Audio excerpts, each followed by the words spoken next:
manje angikholwa. Cha mfethu, noma kuthiwa mfethu njani mfethu akasezina kumina okungcono angihlebela ngitshela ukuthi usazongishiya. Ngikholwa mfethu.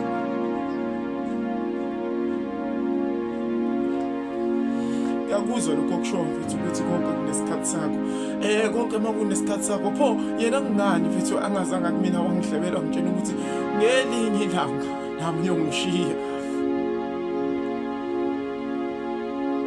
Kodwa mfethu sengaze kuhamba umhapho.